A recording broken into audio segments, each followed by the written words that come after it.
I want to intro my good friend, my lifetime friend, previous coworker, business partner, multiple different things, my Casey. And I want to specifically talk to you. I want to talk to my audience of a couple YouTube people. I want to talk to the InstaHear audience. What is InstaHear?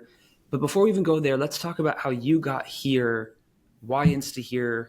Why another? Why was it another HR product that you got started working on? How has that pivoted? I just want to talk about how you wound up with this idea and where it came from. Sure. Well, Perry, thank you so much for the greeting. It's great to be here. And so I'll just dive right into the real. So before starting Insta here in October of 2024, I had worked for a VC-backed startup in Boise, Idaho named Vet. And so Vet offered a product, really cool idea by the founder and also good time friend, Amber Warner, of basically allowing a Uberized workforce to take interview calls for companies specific to job screening. So if there weren't enough recruiters at the company, they could basically use vet.io in order to take incoming applicant calls and screen those applicants, send the results back to the client. And then this past summer, so after working at a vet for about 2 years, I was the CTO and Amber brought me on as a co-founder. She had a disagreement with the investors. And so that disagreement led to, unfortunately, the dissolution of the funding. And therefore, I left that company in late September. Was really passionate about the idea. And I saw the magic of that instant human connection with people in their peak moment of intent, right? When they're most interested in something. We all like instant feedback in the culture that we live in, right? And people feel special when, they apply to a job and they're actually hearing back from the prospective employer within 2 to 3 minutes of applying to that job. Almost nobody's doing that. And so I saw the magic there from a conversion rate perspective. And the business itself was a really strong, solid idea, like the core concept. So now let's fast forward, right? So that was started in 2020, way before the AI period of time. And as a technologist and CTO, I've seen the evolution of these AI services coming out over time. The one that really captured my interest in my heart on AI specifically for voice was the Sora release OpenAI Sora release in May of 2024, where I saw their real-time voice assistant used for a developer interview. And I was like, wow, I was totally blown away by that. And then by the time I started this company, it had evolved even further from an assistant perspective, where the real-time APIs were just becoming released to beta for people to start using. And so long-winded way of saying, I came from a company that was doing this with human beings. And as a technologist, I saw the potential for AI taking the place of those human beings to scale this business even further, and also just offer more extensibility for all the different clients and different use cases. Well, it's funny because you and I, we go way back from working as employees for VC-backed startups to bootstrapping our own thing. And so our audience will never have that full array of context. But for the viewers that don't understand this, and I think I would put myself in this in our 2016, founding our previous company mindset of sometimes it feels like you don't have the option to pre-sell something, or it's a little hard, or you see now this whole concept of stealth startups.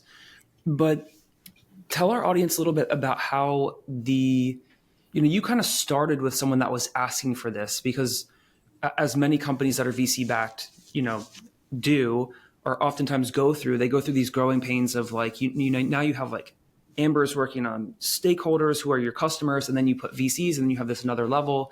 And I think that can be great for a lot of companies. It can be detrimental to a lot of companies because it forces this artificial growth or focus on, these VC stakeholders who are a lot of times at odds or different from the customer base. And so I guess I just acknowledge that to be it is really hard to make it in the VC landscape.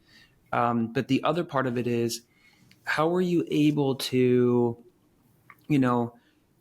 basically pre-sell the idea to to have someone be like ready for this and like asking for this versus starting from scratch. You don't know what you're going to build. You're pivoting until you find something with signs of life. That wasn't the case this time, right? Great question, Perry. Yeah. So I would say the momentum is everything. And that's such a cliche that people say, but that's how I felt really diving into this. So, I mean, it was somewhat terrifying, right? In the end of September, I mean, I had just purchased a house in Boise in April. I'm at a startup that has a chart that's looking like that hockey stick growth that all VCs love to see. And then that disagreement happened with, obviously the founder and the investors. And then the whole company kind of crumbled, right, over the course of a couple painful months in the summer. But what for me, that could have been I could have beaten myself up over that. But really for me, it was the momentum of, I know this is, underlying concept is really solid here. But like, obviously there were distractions in running the product and delivering the service to the customers. And so it was really easy for me to visualize what I needed to do to go from a blank slate to actually creating something of value. And I had contacts that I could hit up very readily and say, hey, are you willing to basically try this out if I build this? Because I know, you're looking for this type of service and you appreciated what these services did for you in the past. And so for me, that was really, that was like critical, right? To be able to visualize exactly what it is, even though it's an entirely different paradigm because you're using AI versus using like human beings, obviously. So I would say the momentum is what got me, and also doing it in such short proximity to leaving the company that I was at. Like I think I resigned on a Saturday morning, and I started coding like the following Tuesday or Wednesday. So I was like just really excited for it. And I also just felt, again, momentum is everything.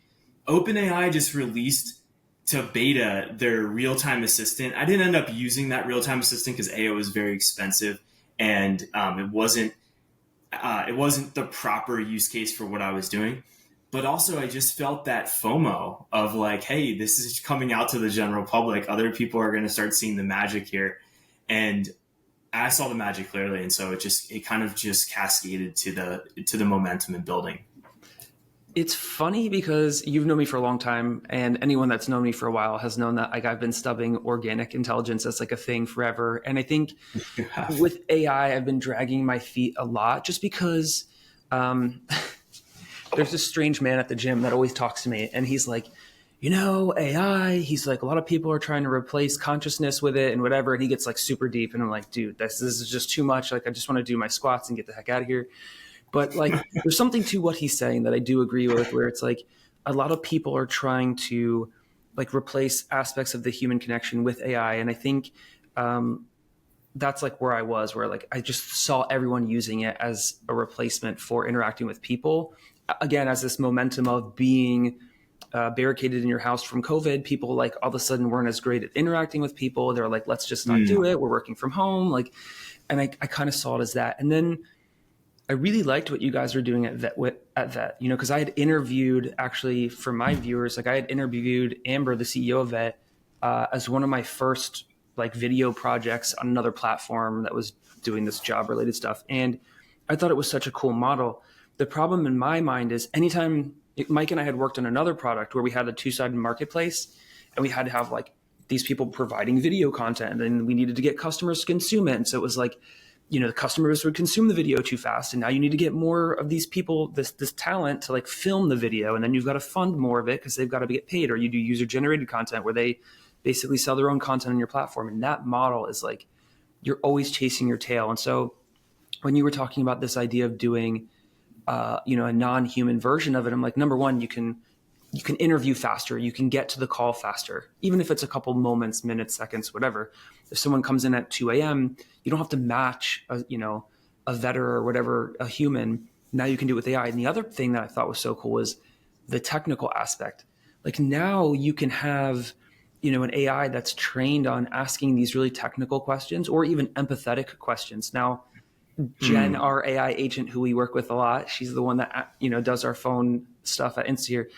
She might not always be the most empathetic, but she can collect a lot of feedback in terms of what people are saying or asking for really concrete examples behind a question, which I thought was so powerful. Because now, and the other side of that was, now you have these very structured, organized calls that go, if you're in recruiting, if you're, as I'll talk about in a second, with your pivot and what you're evaluating in the next chapter. But whether it's recruiting or something else, you have this AI agent answering the phone or conducting a phone screen, and it's like that consistency will never change. I mean, you can as you get outlier questions or you find new information, you can add that to the model, make sure that the AI agent's addressing those things. But it's like the consistency of that is so powerful. It's like it's never bringing its burnout to a recruiting call. It's never bringing its bad day where it's out in traffic for 3 hours. It's never has that hangover brain where it forgets to answer a question because it's a little bit, has a brain fart. Like it doesn't have those issues.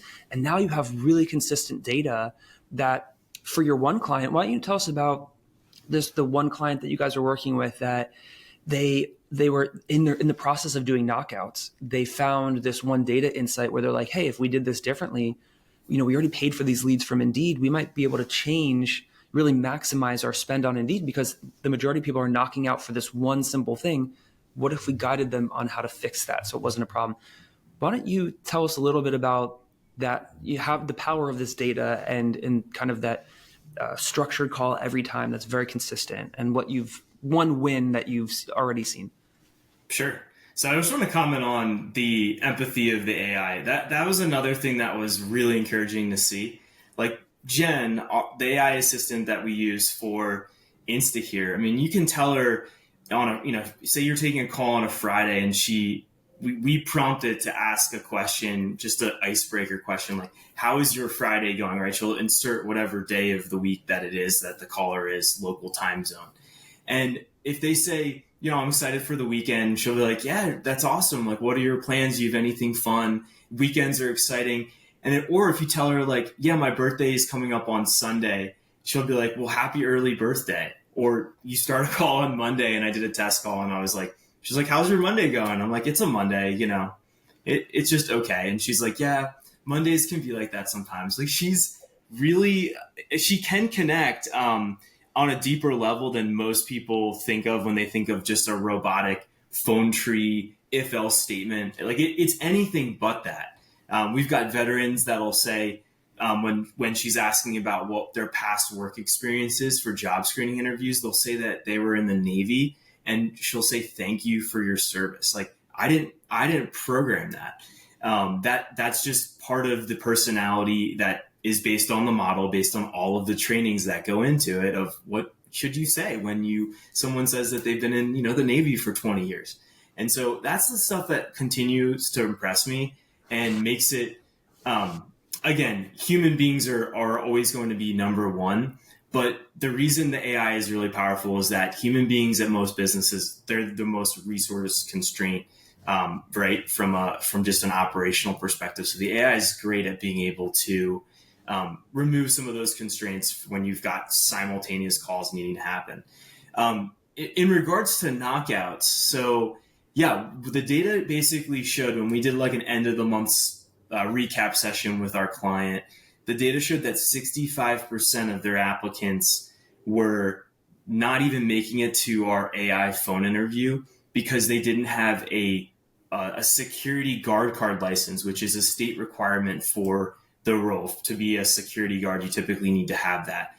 And what's the solution for that? Well, in this particular state, it was just a matter of going to the state's website and, doing a basic registration. And pretty straightforward, like not a lot of money, not a lot of training involved, largely like an administrative credential, right? And so to be able to give that feedback to the client and then brainstorm with them on, well, you already paid for these 65% of people. They can do your second and third shifts. They've got everything else that they can do. Not all 65% were like fully, qualified, right? But a lot of them were. And it's like, all you have to do is follow up with the applicant and give them a text message that says, hey, go to this website to get your credential and then hit us back up and we can basically interview you, get you across the finish line. Like that's really cool rather than just scrapping those applicants or giving them like no place to go, even though they're a perfect match in every other way except for one thing that's very easy for them to do. It's just a better use of your ad spend because you get more people in, you can reduce those Indeed spend over time. You don't have to, have your post out there as long. It's funny because I think a lot of people that are listening, if they even make it this far, they are thinking, oh, that must be like some like tiny company that's scaling and growing. But the fact is, this was like they had been using other products for interviewing before. They have multiple locations to franchise. Like they have lots of interviews that happen, but it's like having this data on a dashboard in front of you is different than these satellite recruiters at different campuses and whatever that might not be connecting all of the dots. And so it's like when you see it on a pie chart and it says this is the number one reason somebody got knocked out, it's like that starts to feed back into the business. And it's like even if they get a couple of percentage points in increase by showing where to get this guard card and whatever, they could stand up a formal program on doing a little scholarship program. There's so many things they can do to just move the needle marginally, and it really starts to feed back into the business.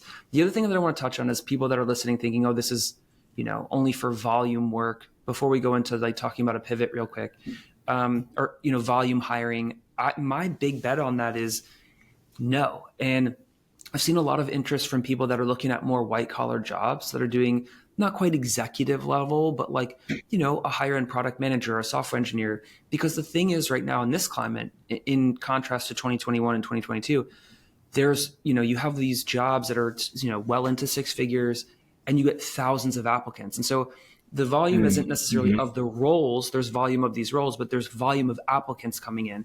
And so now it's not uncommon. Anyone that's listening that's been open to work on LinkedIn or whatever, like you might hear from an employer 6 months after you applied to a job being like, oh, we just filled it or whatever. And it's like, it's been 6 months. Like we have a new president. There's this going on. There's that going on. Like, what do you mean? Like you didn't, like, I forgot you existed. And so I think in this world, a tool like what you're building with InstaHear also helps for that volume of applicants coming in where there's just, the recruiter goes to bed, wakes up, and there's 1,000 people, thousands of people. And it's like, how do you sort through and figure out who is the highest priority? Like where should I start working? Which ones are qualified? Which ones aren't? So just wanted to highlight that. And then your comments on that, but I also want to talk about pivoting because there's this idea, and a lot of people on my channel and a lot of people that are interested in starting a business, I think it's really important to be aware of like the startup bell curve. Like when you have these early adopters, you have people that are well under the bell curves, like these later adopters, that's like mass market. And, when you're looking at that and you're trying to find traction early on, especially and we didn't really mention this, as a bootstrap company, not starting day one by taking investment, using your own cash. Like, what are your thoughts on pivoting? Like, how have you looked at it at InstaHear, and like, talk to me a little bit about that. Sure. I just love to comment real quick on what you said around white collar roles taking, 6 months to respond back. The reality, I think I saw an article in the Wall Street Journal not too long ago, maybe 25% of all job postings, maybe it's less, maybe it's more, are literally like fake, or they're just like very low intention just to prop up the company to make it seem like they're growing and that they're hiring, which is horrible because you've got people spending time to do cover letters, tailoring a resume specific for a role, and then they don't get any response back because it's not really a post. It's going to an unattended inbox, or it's going to an inbox that's never intended to be read, right? So, and it's fundamentally different in blue collar localized work because you're not competing against everybody across the world that can connect with a laptop. That's totally changed the economics of white collar work, laptop, like information services work, where if you can do your job anywhere from a computer, you are competing against so many more people than the HVAC technician that needs to service, say, an area of Boise, Idaho. Like that is a resource constraint. So when those applicants come in, especially if they've got a certification, you got to hit them up right away. And it's a competition for a few people. And so that is kind of like how I'll segue into the idea of a pivot, right? Which is, if you think about it, it's the same way with customers in a localized area where they're not just going to Amazon to buy something online that they can get from any merchant and anybody can just send them the product, right? Really easily. Like where InstaHear really can help to serve is also every business in a local area that's giving a physical service, physical good, things like barbershops, hair salons, restaurants, even. I mentioned HVAC tech, electricians, right? Those are all services that, most people aren't going more than probably 20, 30 minutes to get those services, right? And so, again, an opportunity there is get that customer right away, get them engaged, get them in the funnel so they don't call another business, right? If you're not picking up the phone because, rightfully so, all your, barbers or hairstylists are doing their thing with customers, right? Someone's probably going to pick up and go to another place that can do the online scheduling or can get them in, right? And so it was kind of just like thinking, it was a natural evolution of, well, what's really working well for like these industries for job applicants, and what are similar forms of things that, like, where are these people actually getting hired for, right? Like those businesses also need the service as well. And yeah, so I don't know if I answered your question fully on the pivot, but it was kind of like when it was just a natural evolution of well, the customer relationship is pretty similar with the business too, and they really need that fast interaction. It's funny. I think I asked that specifically just because recruiting is so specific. And so to change verticals, I'm not sure that a lot of people would see like, oh, okay. It was like the thought process for you is like, these are other people that use the phone that do a thing. It's like now it's an incoming call versus an outgoing call from a screener, a recruiting screener to the applicant. It's like the model's so different, but at the same time, it's like there is a lot. And for me, in my building, there is a barber shop here, and it's like, haircuts have gotten expensive, which is why you can tell I haven't gotten one for a while. But your hair looks good. Yeah, it looks like it's been pretty freshly cut from what I can see. Anyway, your barber's doing a good job. It really irks me when it's like you pay $50 for a simple haircut now, and it's like they're like, oh, hold on, I have a call, and then they have another call, and they have another call, and it's like, I'm not one to just jump to get super angry or impatient or whatever, but it's like at some point, it's like you're paying for a service and they keep having to get cut off, even if you're just talking to them about, as you do with your barber. It's like every 5 minutes they like have to go, and it's like it only seems to happen when someone's getting their haircut. I feel like that probably doesn't happen when those people are on lunch. And so I do think that having some kind of handling or management, same thing with like when you go to a restaurant, it's like you're there at the hostess stand and you get a call and the hostess has to like leave. Like that is not the experience that you want. And you also don't want to miss that order as the proprietor. And also I was demoing this with my sister. And, one of the things that came up was like, right now you have online ordering for restaurants and all that stuff. But what if you want to order something right now on a Tuesday for Thursday night or Friday? It's like you can have this, you can manage things a little bit more complex, where a lot of these web ordering systems, they won't handle that. It won't tell you what the parking information is like, or where, reservation, what's the capacity for your event, all this different stuff. And so I think it's really cool that you made the pivot, because it's not so obvious to some people to think out of the box to that extent. But the last question I really wanted to end with was, you and I have worked at companies with venture capital before. Some of them great, some of them not. I know your last round of people I met some of them. They seem like great people. What is it like this time around, building something without venture capital? What is the stress level like? Obviously, you have financial burdens that you don't necessarily have to think about as much. But what are your thoughts on VC versus bootstrap? That's a great question. So I would say overall, I just want to clarify. I mean, I'm not against VC funding. Definitely not trashing it by any means. I think VC funding is great, especially if you've got an idea and you know where you want to go with it, and you need like a boost. And I'll say this as a very important qualifier. If you're going to get VC funding, for anybody who's interested in it, get it with a person, or make sure you set up a board that can actually make connections in the industry that you really want to break into, that's the biggest benefit of getting VC. That yes, the money can probably come from other sources, right? There's probably angels that you can get and whatever, but typically VCs have influence, right? A lot of times money comes with influence.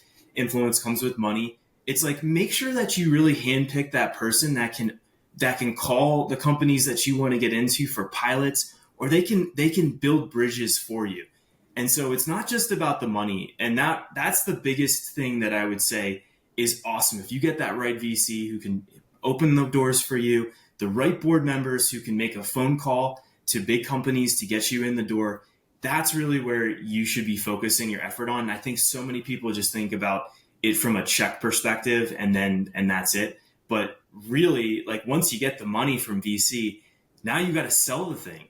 And so you're going to make the VCs, it's a more symbiotic relationship when the VCs can help you sell, right? Because it's like they're just helping you get the awareness into other companies sooner, right? And so this time doing it around, I would say, obviously I didn't save up months and months and months of runway. Like, normally if I was going into a season like this, I would have probably saved like 2 years worth of money where I didn't have to worry about it, right? Just to kind of have that padding. And this time around, I went into it. This was a very unexpected fall from this last company. Like, did not expect it to go financially bust within the short time period that it actually had happened. So I didn't have a lot of financial reserves, but the way I approached it this time was very different, where my previous risk adverse self would have been like, I don't have the money. It would have been all the negative statements on the lack and like why I can't do it, etc. Like why I need to go back to work for somebody or another VC backed startup, right? That was basically a W-2. And this time around, I had less money than I had at any other time that I'd started a company.